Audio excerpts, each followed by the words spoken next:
The evening should have been uneventful.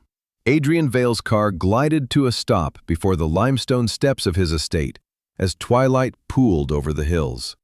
He loosened his tie and allowed himself a rare exhale. Meetings had been canceled, markets steady, and for the first time in weeks he was arriving home early. The house stood in dignified silence, its tall windows reflecting the last light like watchful eyes.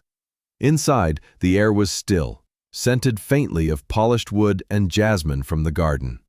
Peace, that was what he expected. The door shut behind him with its familiar soft click, the sound that usually marked the border between the ruthless world outside and the sanctuary within. He paused, listening to the hum of distant appliances and the quiet ticking of a grandfather clock. Then another sound broke through, small, brittle, and wrong. A child's cry, high and frightened, slicing the calm in half. Adrian frowned. There were no children of his own in the house, only the quiet, disciplined staff who had served him for years, and sometimes little Maya, the daughter of his housekeeper, Lila Navarro. Maya was gentle, the kind of child who spoke softly and seemed to fit herself into corners so as not to disturb anyone. The sound came again, sharper, followed by a voice he knew all too well. "You foolish little girl. Do you have any idea what you've done?" It was Serena, his wife. Adrian froze, his hand still resting on the edge of the entry table. In 4 years of marriage, he had never heard that tone from her, not in public, not in private. There was venom in it, the kind that leaves no room for misunderstanding. He followed the sound through the marble foyer, past the watchful portrait of his grandfather, General Arthur Vale. The general's painted eyes seemed to narrow in disapproval as Adrian moved past, his pulse quickening. From the archway of the grand salon, he stopped. What he saw rooted him to the floor. Serena stood at the center of the room, a picture of grace undone. Her silver dress caught the fading light, her hair immaculate, her pearls glinting at her throat, but her expression was warped by fury. A cold, elegant hatred directed at the trembling figure of Maya Navarro. The girl, no more than 9, was pressed against the leg of a side table. Shards of porcelain glittered on the carpet around her small shoes. The remains of a delicate figurine, a ballerina that had once belonged to Serena's grandmother, lay scattered like bones. "Do you have any idea what that was worth?" Serena hissed. "Your mother will spend the rest of her life paying for your carelessness." Maya stammered through her tears. "I'm sorry, Mrs. Vale. It was an accident. I was dusting." "Liar." The word snapped like a whip. "Children like you always lie. You come into homes like ours, you touch what you can't afford to look at, and you ruin it." Something inside Adrian shifted. It was a cold tremor that started in his chest and spread outward, hollowing him. "Children like you." The phrase echoed inside his skull. He had built his empire on fairness, on merit, on treating every worker as a partner in success. To hear that cruelty, here, in his home, was a violation. Serena's hand rose in a swift, deliberate motion. The sound of the slap was louder than it should have been, a crack that seemed to silence the world. Maya cried out, stumbling backward, her small hands covering her face. A red mark bloomed across her cheek like a brand. Adrian's breath caught. Time fractured. He saw Serena's profile, composed, unflinching. He saw the broken figurine, the child's crumpled form. And somewhere in his mind, he heard the voice of the general, calm and stern, the memory of a lesson learned at 12 years old. A man who witnesses cruelty and stays silent is a coward. The air seemed to press against him. His shoes made no sound on the rug as he stepped forward into the light. The scene froze, Serena's hand still poised, the girl trembling on the floor. "Serena." His voice was quiet, but it cut through the air like steel drawn from its sheath. His wife turned sharply, surprise flashing across her perfect features. For a fraction of a second, the mask slipped, hatred, guilt, panic all colliding, before she smoothed it away with practiced grace. "Adrian," she breathed, placing a hand on her chest, "you startled me." "I didn't hear you come in." He said nothing.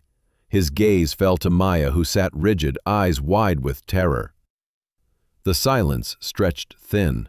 Serena followed his eyes and her smile faltered.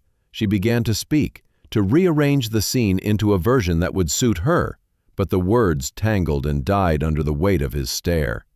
The echo of the slap still hung between them. Adrian bent slowly, placing his briefcase on the floor, every movement deliberate. The marble beneath his knees was cool as he lowered himself to the girl's level. He kept his distance, his hands visible, his tone gentle. "Maya," he said quietly, "are you hurt?" The girl nodded, unable to speak. Tears streaked her face, one small hand trembled where she touched her cheek. He looked up at Serena, and in that instant, he saw the truth with terrible clarity. The woman before him, the woman he had admired, defended, built a life with, was a stranger. The fortress he thought he had built was hollow. The evening had begun with the soft click of a closing door. Now, that same sound seemed to echo inside him as something else closed, a chapter, an illusion, a belief in safety. Peace had not greeted him at home. The truth had, and it would not be gentle.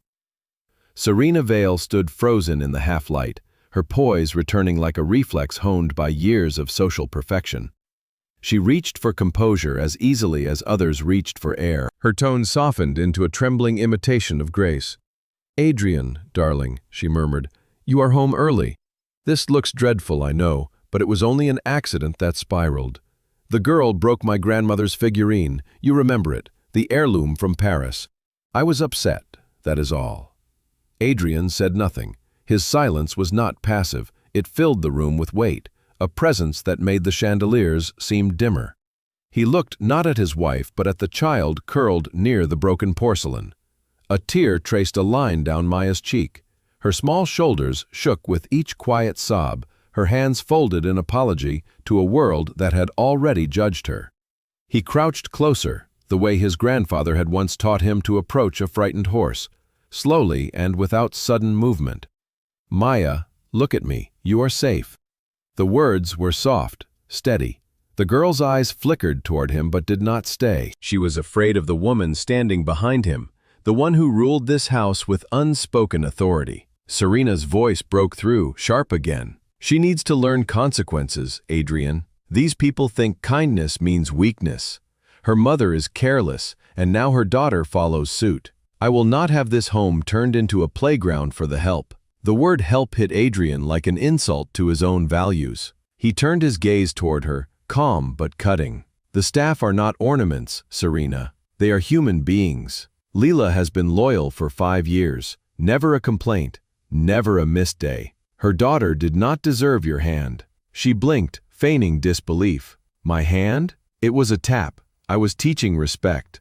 Something clearly no one else here will." The last word hung with accusation, meant to wound. Adrian's restraint thinned. His jaw tightened as he rose to his full height. The distance between them now felt like a fault line stretching through the room.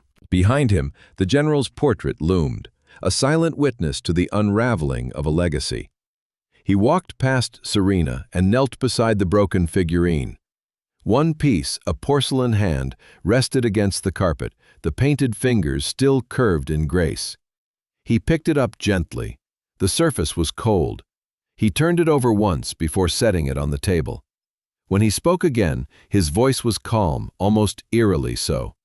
"If this figurine mattered more to you than decency, then I misjudged the woman I married."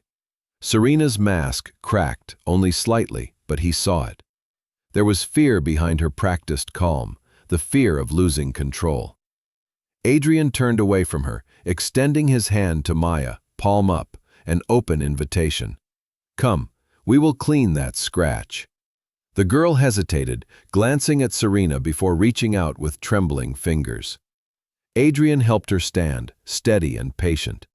The red mark on her cheek had deepened to the color of shame.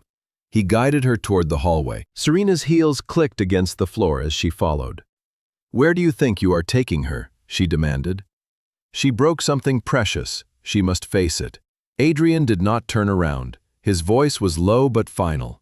"The mess can wait. A child's well-being cannot." For a moment, there was only silence. Even the air seemed to still, afraid to move between them. Then Serena spoke again, quieter now but edged with fury. "You would take their side over mine. You would embarrass me in my own home." Adrian stopped at the threshold, turning his head just enough for his profile to catch the fading light. "I am not taking sides. I am choosing right over wrong." He led Maya down the corridor toward the library, his sanctuary, a place of order and calm. Each step echoed with the weight of revelation. Behind him, Serena stood motionless, her pride burning like a silent fire. Inside the library, the scent of leather and old paper wrapped around them. Adrian helped Maya sit in the large chair by the window. He found the first aid box in the cabinet, his movements measured. Maya watched him, wary, as though any gesture might turn cruel. "Does it hurt?" he asked quietly. She shook her head, though her eyes told another story. He dabbed the small cut on her elbow, the antiseptic cool against her skin. "There," he said softly, "good as new." Maya's lips parted, her voice barely a whisper. "I am sorry for the figurine, Mr. Vale. Mama told me to be careful. I didn't mean to." He raised a hand gently to stop her. Accidents are forgiven. Cruelty is not. Outside, he heard Serena's footsteps pacing the marble floor, the sharp rhythm of someone calculating her next move. The house no longer felt like his refuge. It was a theater where every kindness had been rehearsed, every smile choreographed for effect. Adrian looked at the portrait again through the library doorway. The general's painted gaze seemed sterner now, as if demanding an answer. "What kind of man do you become when you ignore the cry of the powerless?" He closed the first aid box and knelt once more before the girl. "Maya, has Mrs. Vale ever been unkind to you before?" The question hung between them, heavy as truth. Maya hesitated, her eyes darting toward the door. Her voice trembled. "Only when you are not home, sir." Adrian felt the breath leave his chest. The room seemed smaller, the air colder. Years of silence from the staff, the forced smiles, the tired eyes, it all connected in a single, devastating thread. He rose slowly, his face unreadable. "Thank you, Maya, you are very brave. Stay here for a moment." He stepped into the hall, his reflection flashing in the glass of a framed photograph, him and Serena at a charity gala, smiling, perfect, hollow. The image seemed to mock him. The illusion of the perfect home had shattered, and beneath it, the truth gleamed like broken glass. Adrian stood in the hallway, the muted echo of Serena's pacing still vibrating through the marble beneath his shoes. The house that once symbolized elegance now felt suffocating, every wall a witness, every corridor a lie. He drew a slow breath, centering himself before returning to the library. The door clicked shut behind him, sealing the world out. Maya sat stiffly on the chair, her legs dangling above the carpet. Her eyes darted toward him as he entered, unsure whether to fear or trust him. He crossed the room slowly, kneeling again until his gaze met hers. "You did nothing wrong," he said quietly. She looked down at her hands, the fingers knotted together in guilt. "People break things, it happens. What matters is that you told the truth." The child's small shoulders lifted with a trembling breath. Her lips parted as if to speak, but she stopped herself. Adrian could sense the weight of unspoken things pressing against her chest. He glanced toward the window. The sky outside had darkened into bruised violet, and the reflection of the chandelier shimmered faintly across the glass. His mind flickered back to Serena's raised hand, the practiced authority of it. He had seen that gesture before, at parties, meetings, dinners, used to silence waiters, to correct small inconveniences. But seeing it directed at a child had stripped it of its polish. Now it was only violence dressed in silk. A soft knock interrupted his thoughts. The library door opened, and Serena stepped in without waiting for permission. Her composure was restored, her hair immaculate, her tone smooth as porcelain.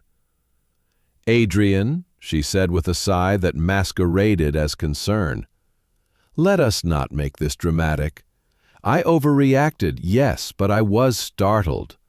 The figurine was valuable, and—" He raised a hand, palm out, cutting her off. "This is not about the figurine."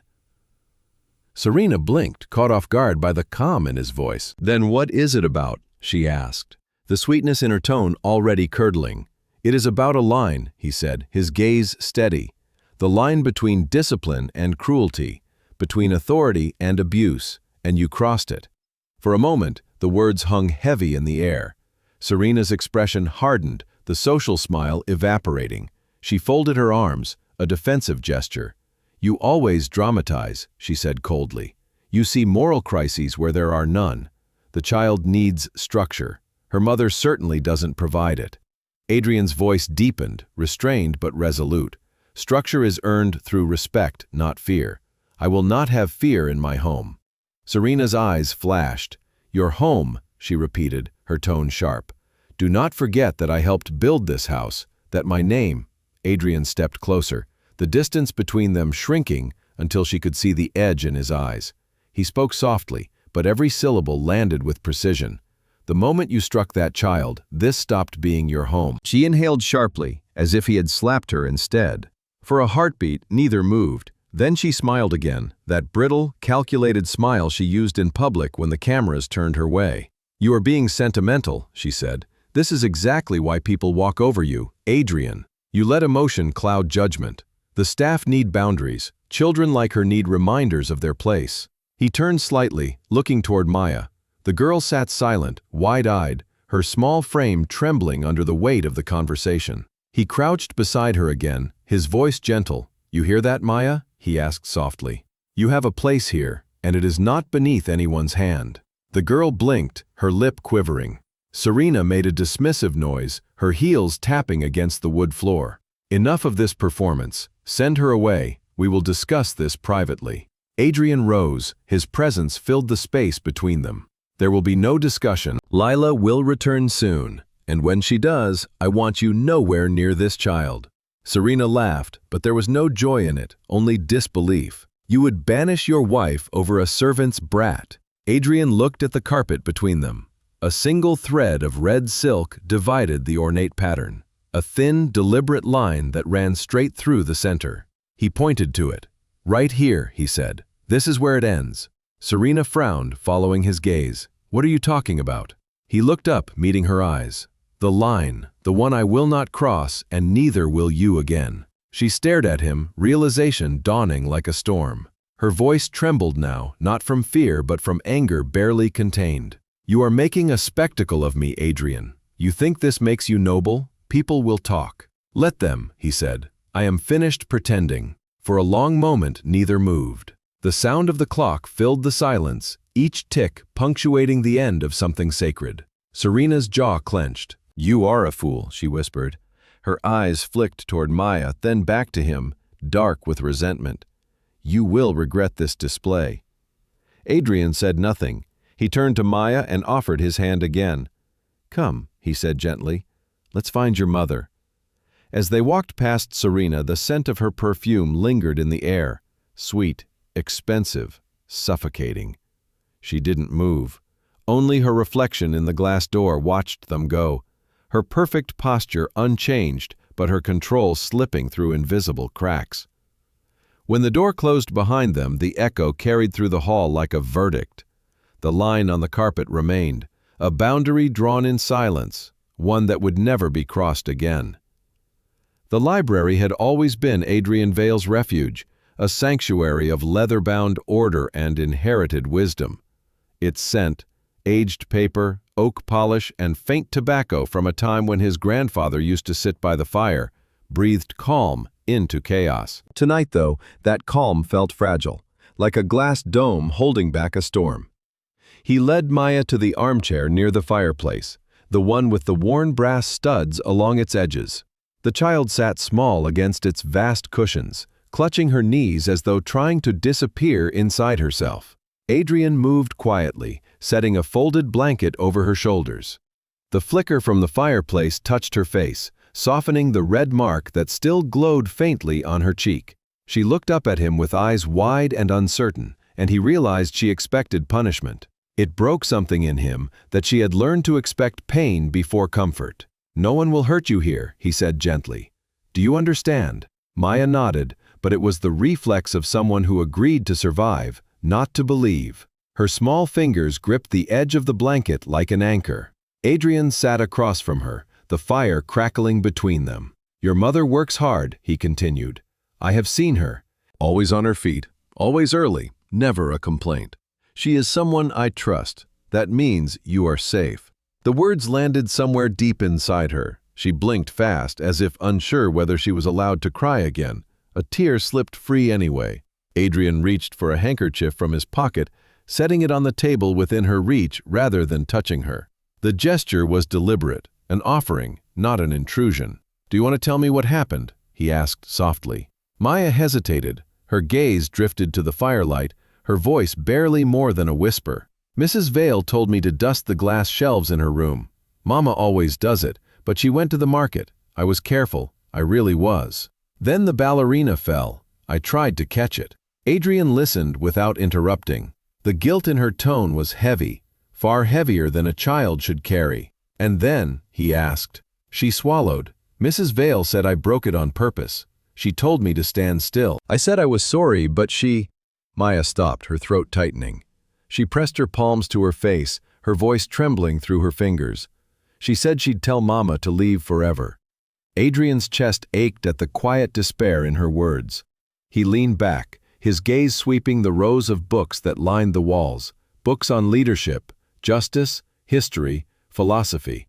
The teachings of men who believed in ethics and order, yet here, under his own roof, those values had been trampled by cruelty. "You did not deserve that," he said, his voice steady now. "What happened was wrong, Maya, and it will not happen again." The door creaked faintly behind him. He turned, expecting Carter, the driver, but it was Serena. She stood in the doorway like an intruder disguised in elegance, her expression carefully composed. "Adrian," she began smoothly, "this is absurd. You are coddling her. It will only make things worse." He didn't rise. His tone remained calm, almost detached. "Worse for whom?" Serena stepped into the room, her heels silent against the carpet. "For everyone, for me, for the household. You think this child's tears matter more than our reputation?" The staff already whisper. "You cannot let emotion dictate our rules." Adrian looked at her the way one looks at a stranger repeating a foreign language. He nodded toward Maya. The girl sat still, the blanket around her shoulders, her face pale. "Do you see her?" he asked. Serena frowned. "Of course I see her." "No, you don't. You see inconvenience. You see lower class. You see something to control. What you don't see is a child." The calm precision of his voice unsettled her more than shouting could have. She drew a sharp breath, eyes flashing with restrained anger. "This moral grandstanding of yours, Adrian, it's theatrical. You think you can fix the world one servant at a time, but people will always know their place." Adrian stood then, the fire casting him in amber light. His height dwarfed hers, but it wasn't physical dominance that silenced her. It was conviction. "You are right," he said. "People do know their place. Some build it with cruelty, some earn it with compassion. I know which kind of house I want to live in." Serena's voice faltered. "You would choose them over me?" "I am choosing decency," he replied. "That is not a choice between people. It is a choice between right and wrong." The fire popped, sending a spark into the air. Maya flinched. Adrian stepped between her and Serena, a quiet shield. "Leave us, Serena." She lingered a moment longer, her pride battling the command in his tone. Then she turned sharply, her perfume trailing behind her like the last remnant of false sweetness. The door closed. The silence that followed felt sacred. Adrian exhaled slowly and turned back to Maya. She had tucked the handkerchief into her lap, staring at it as though it were proof that kindness could exist in this house. "You have nothing to fear tonight," he said. "I promise." He watched her until her eyes grew heavy, exhaustion replacing terror. When she finally drifted into sleep, he remained where he was, gazing into the fire. The flames licked the edges of the hearth, their rhythm steady, almost meditative. In the reflection on the glass cabinet behind her, he saw himself, tired, uncertain, but awake in a way he hadn't been in years. The illusion of civility had been broken, and beneath it, something true had finally begun to breathe. The next morning arrived not with peace but with the hush that follows a storm. The Vale estate glowed under a pale wash of dawn, each window reflecting light that felt too clean, too honest for what lingered inside. Adrian stood at the kitchen's threshold, his sleeves rolled up, a cup of coffee cooling beside him. He could hear the muted hum of the household beginning its routine, the soft clatter of dishes, the distant murmur of footsteps. Yet beneath it all was a silence so deliberate it carried weight. Lila Navarro entered from the garden, her eyes red from a night without rest. She froze when she saw him. "Mr. Vale," she began softly, "I heard from Anna what happened. I should never have left." Adrian shook his head. "This was not your fault, Lila. Sit, please." But she remained standing, her hands clasped tightly together. "Where is Maya?" "In the library. She's asleep." The relief that crossed her face was immediate and fragile. She looked toward the hallway as though she might run there that instant, but something in Adrian's expression stopped her. "Before you see her," he said quietly, "you should know what happened after you left." He told her simply, without dramatics, what he had seen, what he had heard, what Serena had done. With each word, Lila's shoulders drew tighter until she seemed to shrink beneath the weight of them. When he finished, she covered her mouth, her eyes glistening. "I knew she disliked us," she whispered, "but I thought it was only words." Adrian's voice softened. Words often prepare the ground for cruelty. The sound of heels cut through the air behind them. Both turned. Serena stood in the doorway, radiant as ever, her hair arranged perfectly, her silk robe falling like water. The night's chaos might never have happened if one judged by her appearance alone. "Good morning," she said brightly. "How domestic we look, everyone up early." Lila lowered her gaze instantly, but Adrian did not. Serena continued, her tone dipped in honey. "I hope the little incident yesterday has been put behind us. The girl will learn and we can all move on like civilized people." Lila's lips parted, an instinctive protest trembling on the edge of her tongue, but Adrian spoke first. "Civilized people do not strike children." Serena's smile faltered, just slightly. Her gaze darted toward Lila. "You may go," she said coldly. "No," Adrian replied. "Stay." Lila froze, caught between command and fear. Serena turned to her husband, her calm eroding. "What are you doing?" What should have been done long ago. Adrian's voice was even, but something beneath it carried warning. He placed his cup down gently, as if setting the moment in stone. Serena straightened, recovering her composure. "You are humiliating yourself, Adrian, and me. Before staff, before a servant." He met her eyes without flinching. "I am exposing the truth. That is not humiliation, that is cleansing." Her jaw tightened. "You are being theatrical again, always the moralist. You think you can turn this house into one of your business crusades, full of ethics and speeches. This is not a speech, Serena, it is an end." The words hit like a gavel. The air in the room shifted. Even the staff who had paused nearby to listen seemed to feel the verdict. Serena's composure trembled for the first time.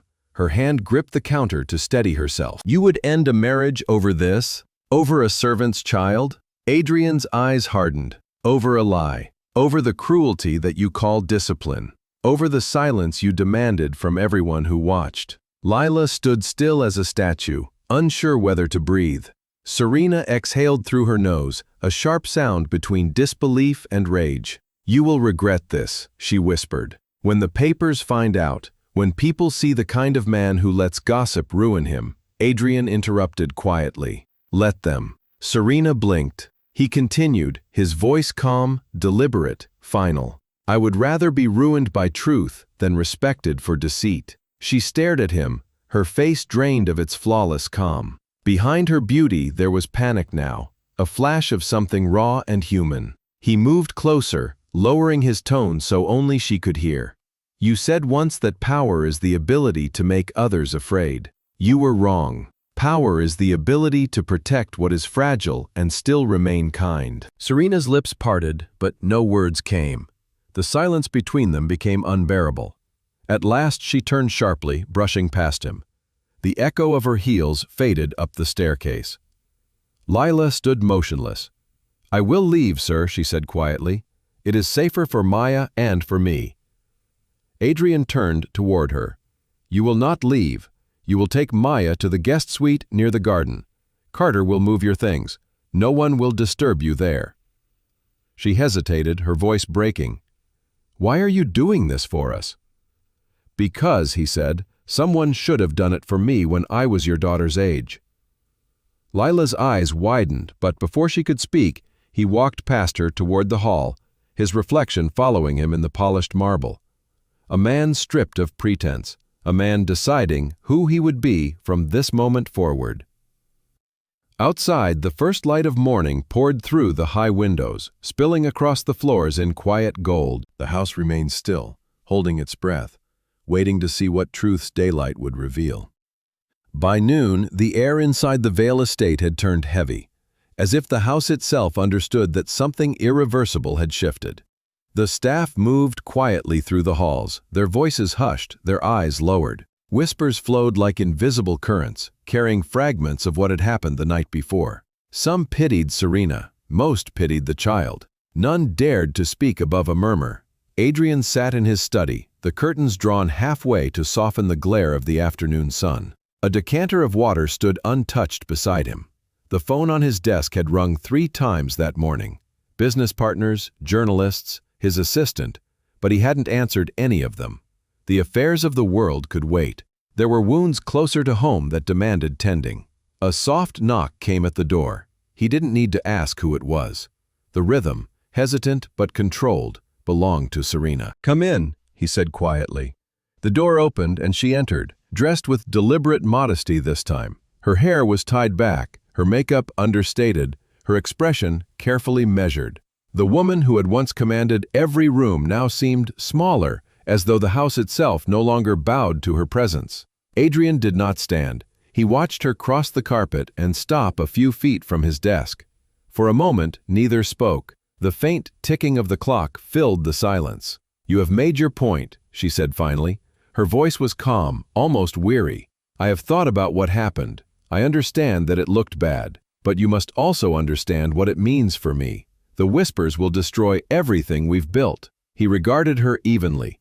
"The whispers began when you struck a child, not when I refused to hide it." She closed her eyes briefly, as though absorbing a blow. "I am not a monster, Adrian. You think I meant to hurt her? It was anger, not hatred, a mistake." "A mistake repeated becomes intent," he replied. Her shoulders tightened. "You always have to make everything a moral lesson. Always the judge." He leaned forward, his tone quiet but precise. "No, Serena, this is not judgment. This is consequence. Judgment would have come from others. I am giving you a chance to face yourself before the world does." She looked at him then, really looked, and for a flicker of a second, something human passed across her features, fear, maybe, or regret, though she disguised it quickly behind pride. "Do you want me to beg?" she asked bitterly. "To fall on my knees and ask forgiveness before the help?" "I want you to understand," Adrian said, "that apologies are not weakness. They are the first act of rebuilding." She gave a small, humorless laugh. "You sound like your grandfather again, always quoting his sermons." He glanced at the portrait on the opposite wall, the old general staring back with unwavering conviction. "He taught me that power without compassion corrodes. Perhaps you never learned that lesson." Her expression flickered. "I learned to survive," she said softly. "In my house, mistakes were met with humiliation. I suppose I carried that with me." For the first time, her voice held something close to truth. Adrian felt the faintest stir of pity. But pity was not forgiveness. He stood walking around the desk until he was near enough to see the exhaustion lining her eyes. "If that is true, then you of all people should have stopped the cycle." Serena turned away, pacing toward the window. The sunlight caught the faint sheen of tears at the corner of her eyes, though she wiped them quickly before they could fall. "You do not understand what it means to be me," she whispered. "The expectations, the scrutiny, everything must look perfect. And she broke the one thing that connected me to my mother." Adrian's voice softened but stayed firm. "And in doing so, you broke something that connected me to mine, human decency." She flinched as though struck again. Then, after a long silence, she spoke in a whisper that trembled. "What do you want from me, Adrian?" He looked at her, his tone devoid of anger, Go to the library. Maya and her mother are there. Look the girl in the eyes. Tell her you are sorry." Her head snapped toward him. "You cannot be serious." "I am." She shook her head, almost laughing, but the sound was brittle. "You would humiliate me like that." He met her gaze steadily. Humiliation only exists when pride matters more than repentance. For a long moment, neither moved. Then Serena exhaled shakily, turning toward the door. Her steps were slow, almost mechanical. When she reached the threshold, she paused. "And if I do?" "Then," Adrian said, "you begin to heal." He watched her leave, her silhouette swallowed by the long hallway's dim light. The door clicked shut behind her. The silence that followed felt strange. Neither victory nor peace, but something in between. Outside, clouds gathered over the garden, gray and slow-moving. He stood at the window, his reflection merging with the storm beyond. Somewhere in the house a door opened again, the faint echo of Serena's heels heading toward the library. Perhaps, for the first time, the apology she feared most would be the one capable of saving what little of herself remained. The library was quiet except for the ticking of the old clock, and the whisper of rain beginning against the glass. Maya sat curled on the couch beside her mother, tracing invisible patterns on the fabric with her fingertip. Lila's hand rested lightly on her daughter's back, her eyes distant but watchful. When the door opened, both looked up. Serena Vale stood in the doorway, her elegance muted by the shadow of the hall behind her. She hesitated as though the threshold itself demanded permission. Lila rose immediately, instinctively placing herself between Serena and the child. "Mrs. Vale," she began, her voice careful, unsure if she should speak at all. Serena raised a hand to stop her. "Please, I am not here to argue. May I come in?" Lila hesitated, then nodded once.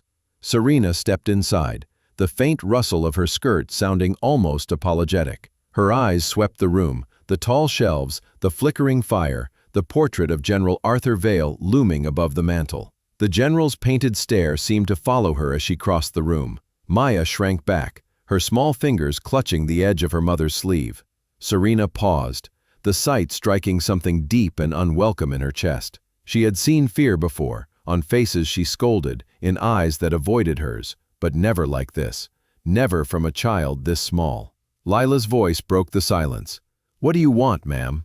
Serena swallowed, her throat tight. "I want to speak to your daughter." Lila shook her head. "She's frightened enough." Serena looked toward the fireplace, gathering whatever remained of her composure. She could feel the eyes of the portrait boring into her back, a weight both moral and ancestral. She had mocked that painting countless times for its severity, but now it felt alive, as though her husband's grandfather himself stood there to witness what she was about to do. "Maya," Serena said softly. The child did not look up. Serena took a slow step forward. "Maya, please." Lila's hand tensed on her daughter's shoulder, but she said nothing. Serena knelt slowly until her knees touched the carpet. The position was unnatural for her, lower than she had been to anyone in years. Her hands trembled slightly as she placed them in her lap. "I was wrong," she said. Her voice came out uneven, almost fragile. Maya's head tilted slightly, but she kept her eyes on the floor. Serena continued. "I hurt you. I frightened you. I should never have done that." Lila's breath caught. The words, simple as they were, seemed impossible coming from this woman.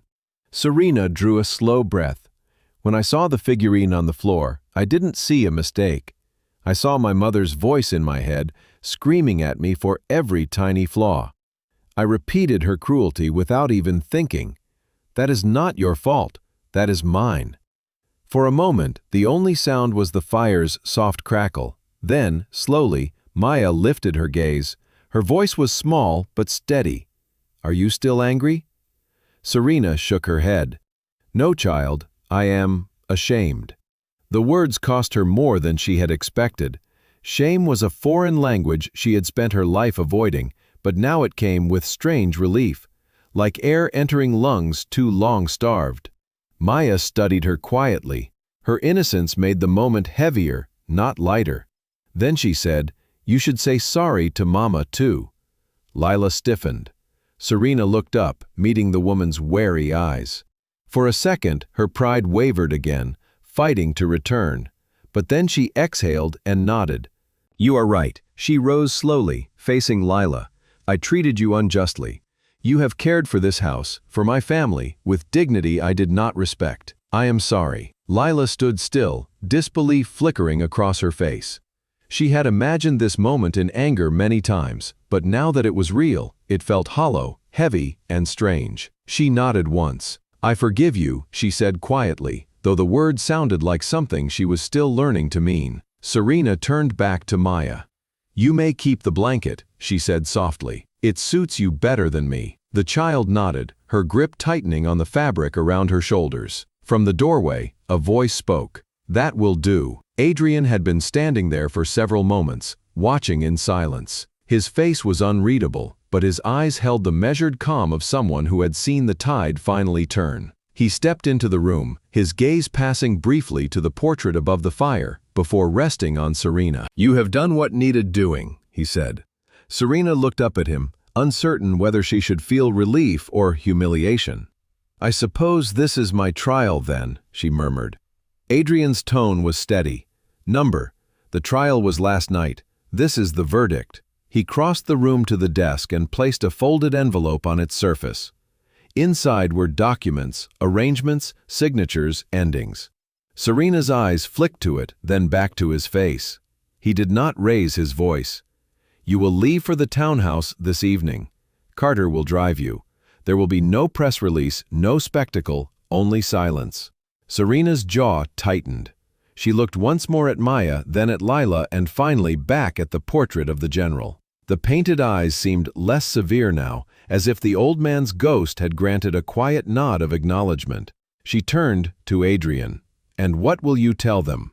"The truth," he said simply. "That compassion returned to this house and cruelty was asked to leave." Serena held his gaze for a heartbeat longer, then turned toward the door. She paused only once, beneath the portrait, before walking out. The rain outside thickened, drumming against the glass like an old clock marking the end of something vast and irreversible. When she was gone, Adrian stood before the fire, his reflection flickering beside the painted figure of his grandfather. The house felt different now, emptier, yes, but cleaner. Beneath the portrait, judgment had been passed, and for the first time in years, it had been just. Evening fell gently over the Vale estate, wrapping the house in a muted hush.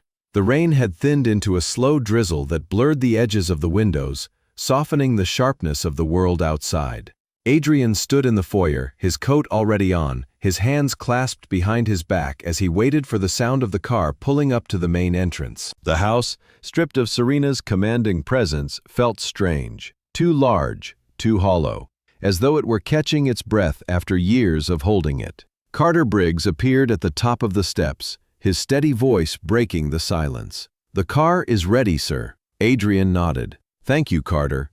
And the suite near the garden, prepared?" "Yes, sir. Fresh linens, food in the pantry, extra blankets. Miss Lila and the girl can move in whenever you wish." "Good. See that no one disturbs them. Not even housekeeping." Carter hesitated, then asked quietly, "You think Mrs. Vale will try to come back?" Adrian's gaze lifted toward the grand staircase, where, hours earlier, Serena had walked down carrying only a single suitcase. "I think she already knows she cannot," he said. The echo of that moment replayed in his mind, the soft sound of her heels on the marble, the way she avoided looking at anyone, the faint scent of her perfume fading as she passed through the front door. She had not cried, had not begged, had not apologized again. But there had been a moment, barely visible, when she paused by the portrait of the general, her hand hovering just short of touching the frame. Then she turned and left without a word. Adrian exhaled, the sound almost a sigh. He turned toward the hallway that led to the back of the house. "Carter, I'll walk the garden path. Make sure Lila and Maya are comfortable." The rain had cooled the air. Beneath the soft canopy of trees, the gravel crunched under his shoes as he crossed to the guest quarters, a small, ivy-clad house tucked beside the greenhouse. Through the windows, he could see the warm glow of lamps and the faint shadow of movement inside. He knocked once, lightly. Lila opened the door, surprise flickering across her face. "Mr. Vale, you didn't have to come yourself." "I wanted to," he replied. "May I?" She stepped aside. The small sitting room smelled faintly of lavender and soap. Maya sat at the table, sketching something on a piece of paper with a pencil too short to hold properly. When she saw him, she straightened, unsure of what to do. "Hello, Maya," he said with a smile that felt genuine for the first time in days. "How are you feeling?" She hesitated, glancing at her mother. "Better, sir." "Good. I wanted to make sure you both had what you needed." Lila nodded, her voice quiet. "You've already done more than we deserve." He looked at her evenly. "You have served this house with dignity for years, Lila. What happened was not your fault. This is not charity, it is justice delayed." Her eyes glistened, but she said nothing. Adrian noticed the drawing on the table. "May I see?" Maya turned the page around shyly. It was a sketch of the library fireplace. In the center, she had drawn the tall portrait of the general, and beside it, a small figure she'd labeled with crooked letters, Mr. A. Adrian stared at it for a moment, moved by the simple honesty of it. The general's stern face beside a smaller man standing in firelight, an image of lineage and conscience that felt heavier than any monument. "It's beautiful," he said softly. "But you forgot someone." Maya tilted her head. "Who?" "You," he said. "You belong in the picture too." Her cheeks flushed, and for the first time she smiled without fear. Lila watched the exchange silently, her hands clasped before her. "There's something I need to tell you, Mr. Vale," she said after a pause. "Maya has been talking about leaving the city. She wants to go where no one knows us. I think she's afraid Serena might come back." Adrian looked at the girl. Maya met his eyes and quickly looked away. "You have my word," he said quietly. "No one will hurt you again. You may stay here as long as you wish." Lila's voice trembled. "You're kind, sir, but people talk. They'll twist this. They'll say things about you, about me." He gave a faint, tired smile. "People will always talk. Let them. The truth will make its way through the noise, as it always does." She studied him for a moment, then nodded. "Thank you, truly." Adrian turned toward the door. "Carter will check on you each morning. If you need anything, you may call directly to the main house." As he reached for the handle, Maya spoke again, her voice soft but clear. "Mr. Vale?" "Yes?" She hesitated, then said, "You didn't shout at her." "Mama said men always shout when they're angry." He looked back at her, his expression gentle. "Anger is easy, Maya.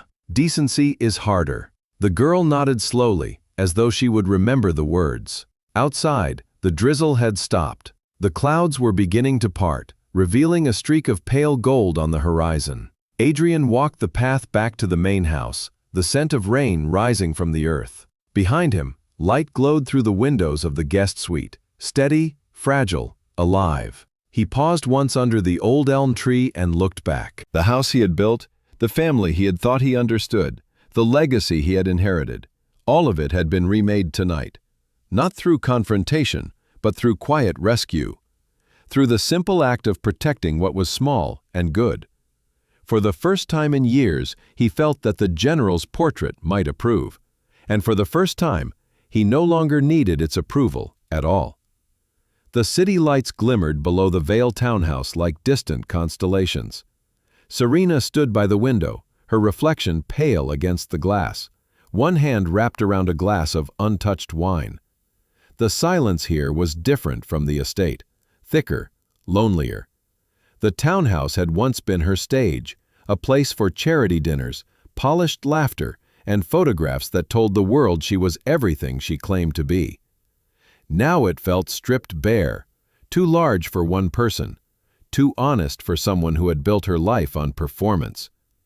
The clock on the mantel struck 8. The sound startled her more than it should have. She set the wine down and walked through the room, her heels clicking on the parquet floor, the rhythm echoing through emptiness. There was no one to greet her, no staff, no husband, no audience, only the dull hum of the city outside, and the faint echo of rain returning. She stopped at the grand mirror that once reflected her perfection before every event.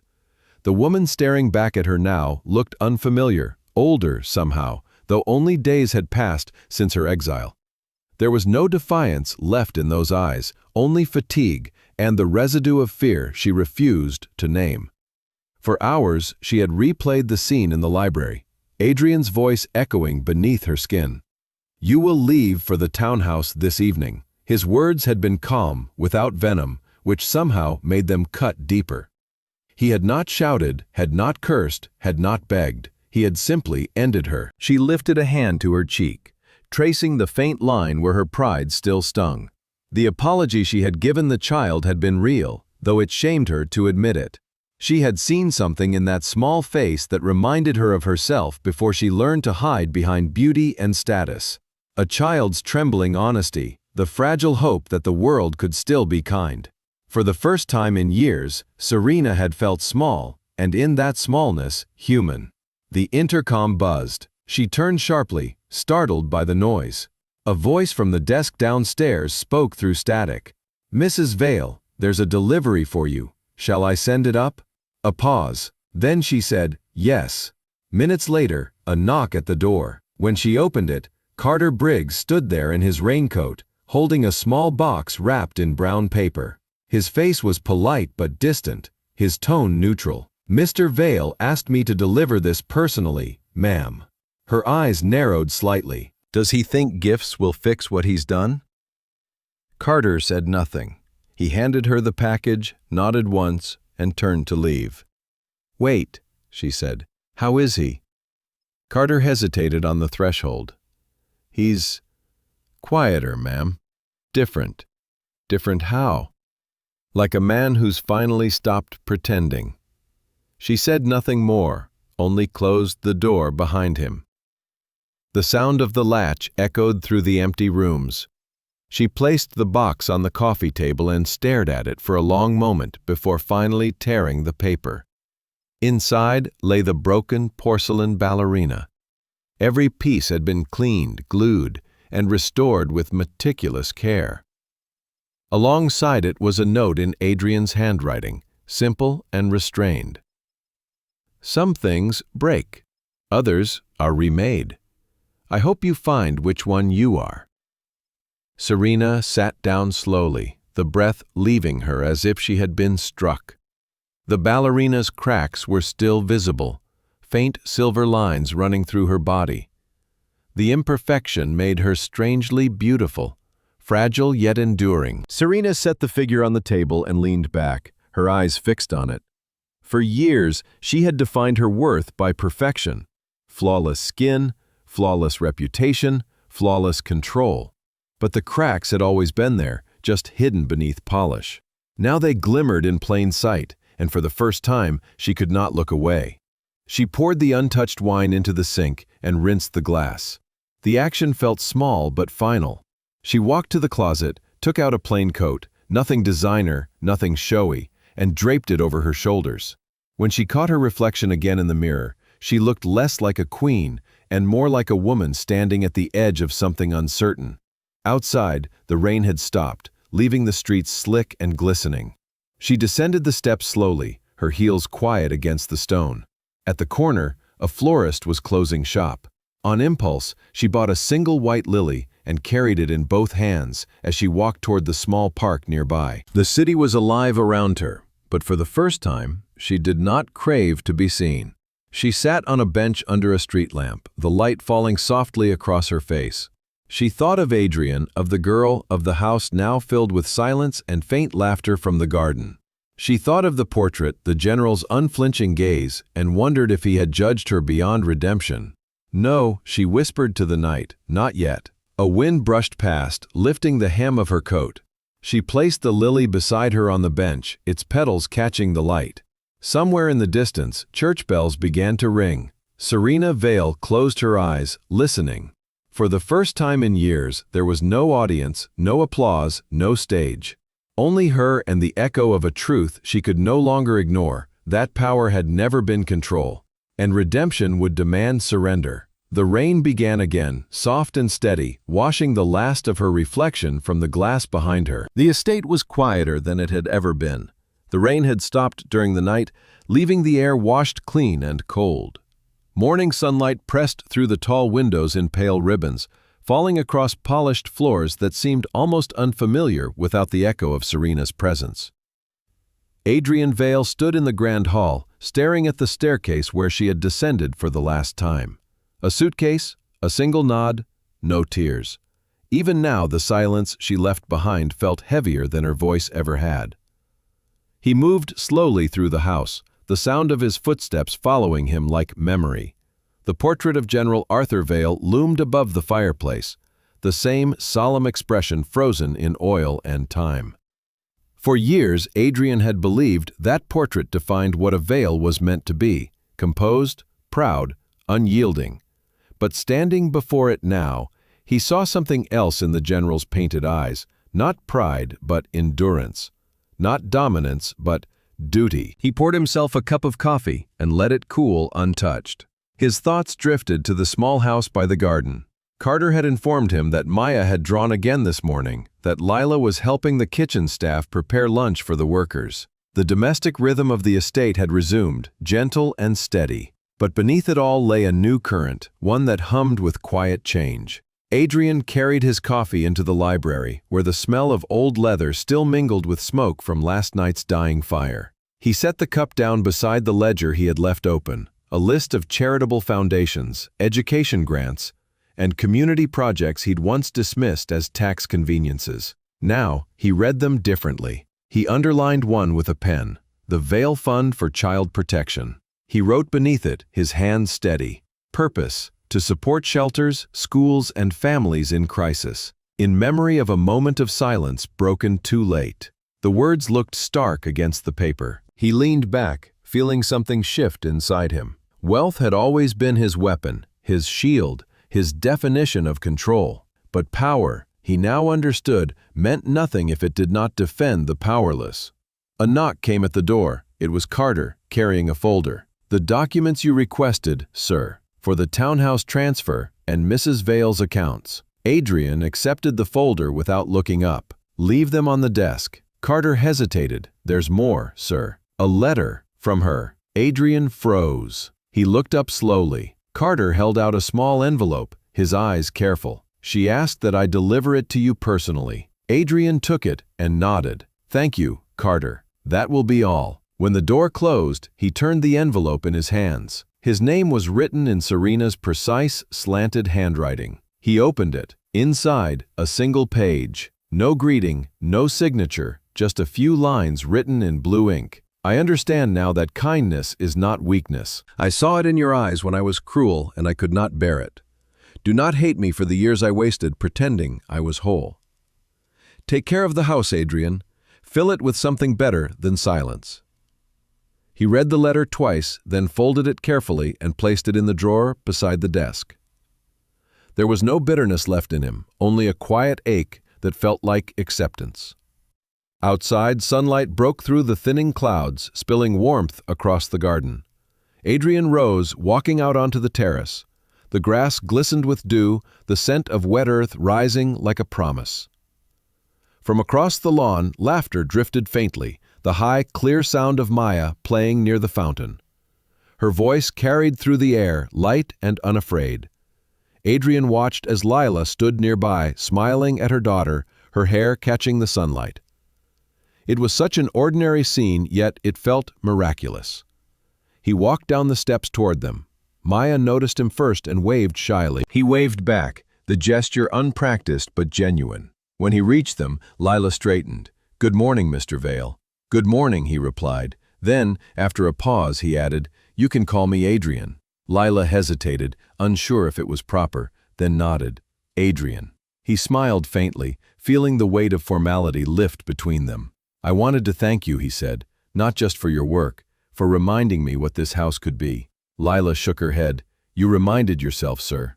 Maya ran up, holding a small flower she had picked from the garden. She offered it to him with both hands. "For the big picture, man," she said. Adrian took it, suppressing a laugh. "The general would approve," he said softly. "Who's that?" Maya asked. "Someone who believed in strength," he answered. "But I think he would have liked your kind better." The wind stirred, carrying the scent of rain and new blossoms. Adrian looked back at the house, its windows bright in the morning sun. For the first time, it no longer seemed like a fortress, but a home, one that breathed, one that healed.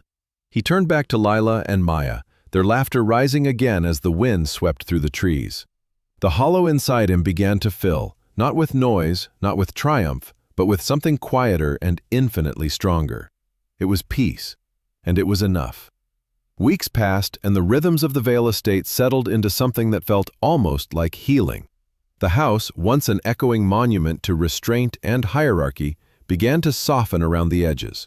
There was laughter in the corridors again, a quiet warmth in the kitchen at dawn, and the sound of a piano in the evenings, the gentle melody of Lila's playing, soft enough not to intrude, but strong enough to fill the silence Serena had left behind. Adrian watched these changes from the periphery at first. He was not used to gentleness. His world had been built on the cadence of meetings, mergers, and the precise control of chaos. Now, as he walked through the estate each morning, he found himself drawn to smaller things: the glint of dew on the hedges, the hum of the greenhouse heater, the scent of coffee that Lila always seemed to brew before he woke. One morning he found Maya sitting cross-legged on the library floor, surrounded by paper. She had drawn the house, the gardens, and a tall man beside a smiling woman and a child. The man was holding a flower. Adrian stopped in the doorway, quietly observing. "That's quite the portrait," he said finally. Maya looked up, startled but grinning. "It's us," she said. "I wanted to make it pretty again." He knelt beside her, picking up one of the papers. "You already did," he said softly. The library had once been Serena's favorite room to host social luncheons, its shelves merely a backdrop for performance. Now it had become a sanctuary again. Books used, chairs moved, and the scent of wood polish replaced by the faint musk of pages and pencil shavings. Adrian spent more time there than in his office. He had begun writing letters to old business partners, not about ventures, but about reform. He spoke of ethics, of social initiatives, of balance. Many were surprised by the tone, but a few replied with curiosity, even admiration. Change, he was learning, was not an event. It was a series of choices, quiet and deliberate. Later that week, as twilight settled over the gardens, he walked with Lila along the gravel path. The light filtered gold through the trees, casting their shadows long across the lawn. She was speaking of the household staff, how they seemed happier now, how order had returned not through fear but through trust. "You've done more than you know," she told him. "They follow your example." He shook his head. "No, they follow yours. You set the tone." She smiled, her gaze downcast. "I only did what anyone should." He looked at her for a long moment, his expression unreadable. "That's the rarest thing of all," he said quietly. "Doing what should be done." A breeze passed through the trees, carrying the faint scent of jasmine. Lila tucked a loose strand of hair behind her ear, a simple gesture, but to Adrian it carried an elegance that needed no diamonds or silk. She had built her life on effort, not display. He envied that purity. That night, he could not sleep. He walked the halls in silence until he reached the balcony outside his bedroom. The air was cool, the sky washed in silver light from a waning moon. From below, he could hear the faint murmur of voices, Lila telling Maya a bedtime story in the small cottage. The cadence was gentle, steady, safe. Adrian leaned against the railing, thinking of the letter Serena had sent. He did not hate her, he pitied her. She had been consumed by the same disease that haunted much of his world, the belief that control was the same as strength. It had taken one act of cruelty for him to see how wrong that was. The next morning, he met with his lawyer, Mr. Keller, in the study. Keller was a small, cautious man who had known Adrian for 15 years. "I've reviewed the structure of your new foundation," Keller said. "The endowment you're allocating is substantial. You're sure you want this much redirected?" "I'm sure," Adrian replied. "I have more than I'll ever need. It's time the wealth served someone other than me." Keller nodded slowly. "Your grandfather would be proud." Adrian smiled faintly. Perhaps, but pride was never the goal. When the lawyer left, Adrian sat for a while at the desk, staring at the papers. He thought of the phrase that had haunted him since that night, protecting the powerless. It had once sounded paternal, distant. Now it felt intimate, immediate. It was no longer about others, it was about redemption. That evening, he joined Lila and Maya for dinner in the garden. The table was simple, a white cloth fluttering in the breeze, the air filled with the scent of roasted vegetables and rosemary. Maya talked endlessly about school, about a project on constellations, about how she wanted to see the stars through a telescope. "We'll make that happen," Adrian said. Her face lit up with joy so pure it startled him. Lila glanced at him, her expression soft. "You've given her something no one else could," she said. He frowned slightly. "What's that?" "A home." For a moment, he couldn't speak. The word carried a weight he hadn't realized he'd been waiting for. Home. Not the house, not the wealth, not the legacy, but the feeling. The night settled around them like a gentle curtain. The sound of Maya's laughter mingled with the distant hum of crickets. For the first time since he could remember, Adrian Vale felt at peace not because he had conquered something, but because he had restored it. The house no longer needed to be silent. The silence had been rebuilt, transformed not into absence but into harmony. 6 months later, spring arrived at the Vale estate with quiet persistence. The gardens erupted in color, blossoms spilling over stone paths, and the soft hum of bees weaving through the air. The house, once a monument of rigid perfection, had become a living thing again. Its windows opened to the scent of lilac and laughter, its halls echoing with the subtle music of life restored. Adrian Vale stood on the terrace one early morning, a cup of tea warming his hands as the sunrise painted the sky in shades of rose and gold. Below him, Maya chased a butterfly across the grass, her laughter as bright as the day itself. Lila watched from the edge of the garden, her posture relaxed, her smile quiet and content. There was no fear in her eyes now, no trace of the timidness she once carried. The house had freed her as much as it had him. Adrian took a slow breath, the cool air filling his lungs. He felt different now, lighter, though the weight of response. The past lingered in the corners of the estate, in the faint scars of what had been broken, but it no longer dictated what the future could become. He had learned that redemption was not a single act, but a continuous decision made each morning, in every small kindness. Carter approached quietly, his usual measured steps crunching on the gravel. "Morning, sir," he said. "The car is ready when you are. The meeting downtown, about the foundation." Adrian nodded, setting down his cup. "Tell them I'll be 10 minutes." Carter hesitated. "Of course, sir." Then, almost as an afterthought, he added, "You've done good work here, Mr. Vale. The house feels alive again." Adrian smiled. "It wasn't me, Carter. It was everyone who chose to stay." When Carter left, Adrian turned back toward. She held out her small palm, and the tiny red creature climbed across her fingers. "Do you think she's lucky?" Adrian knelt beside her. "I think luck follows those who are brave enough to care." Maya grinned and carefully set the ladybug free, watching it lift into the sunlight. Then she looked up at him. "Will you come to my school play next week? I'm going to be a star." "I wouldn't miss it," he said. "Promise?" she asked. "Promise," he replied, holding out his little finger. She hooked hers around his, satisfied. Lila called from across the garden, her voice carrying easily through the air. "Maya, breakfast!" The girl waved, then ran off toward her mother, her hair a bright streak of gold in the morning light. Adrian remained there for a moment, watching them. The sight filled him with a kind of peace that was almost unfamiliar, a peace not born of victory, but of balance. He walked down to the fountain, where the water glimmered like liquid glass. For years, he had believed success meant dominance, that his empire was a reflection of strength. Now he saw that real strength was quiet, steady, built not from control, but from compassion.